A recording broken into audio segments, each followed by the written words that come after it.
आपण थंडीच्या काळामध्ये तिळाचे पदार्थ आणि ती चर्चा करतोय, त्याच्यामध्ये आणखीन एक गोष्ट आपण करू शकतो।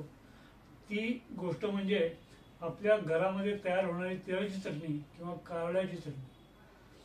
हे दोन्ही पदार्थ वेगळे आहेत आणि दोन्ही उष्ण आहेत आणि ज्यांची चटणी आपल्या आहारामध्ये रोजच्या खाण्यासारखी आहे आणि ती अन्नाची रुची तर वाढवतात, त्याच्याच बरोबर शरीराला अधिक काही मौल्यवान असे पौष्टिक घटकही आपल्याला देत असतात।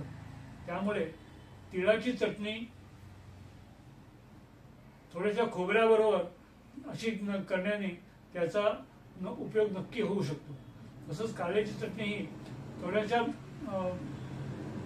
मिरची बरोबर अशा तऱ्हेने ती जर केली तर ती घरातल्या बायकांना ती माहिती असते, त्याच्यावर ती रेसिपी देण्याचा मी इथे उद्योग करत नाही, पण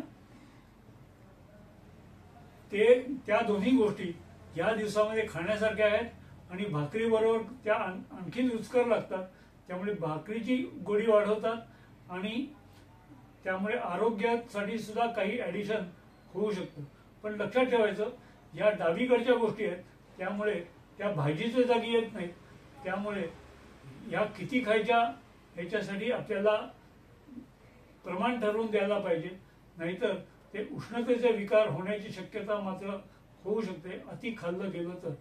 त्यामुळे तिळाची चटणी, कारळ्याची चटणी आणि या दिवसामध्ये आपल्याला आणखीन एक करता येते ते म्हणजे शेंगदाण्याची चटणी। ही सुद्धा या दिवसामध्येच आपल्याला मिळण्याची शक्यता असते आणि या तिळाच्या चटणीबरोबर शेंगदाण्याची चटणी खाण्यामध्ये आनंद मिळू शकतो। त्यामुळे रोजच्या खाण्यामध्ये या तीन गोष्टींचा अंतर्भाव जर आपण केला तर या हिवाळ्याच्या थंडीमध्ये या थोड्या तिखट पदार्थांनी जेवणामध्ये अधिक रुची नक्की निर्माण होईल। नक्कीच लाईक करा, शेअर करा आणि चॅनल सबस्क्राईब पण करा। थँक्यू।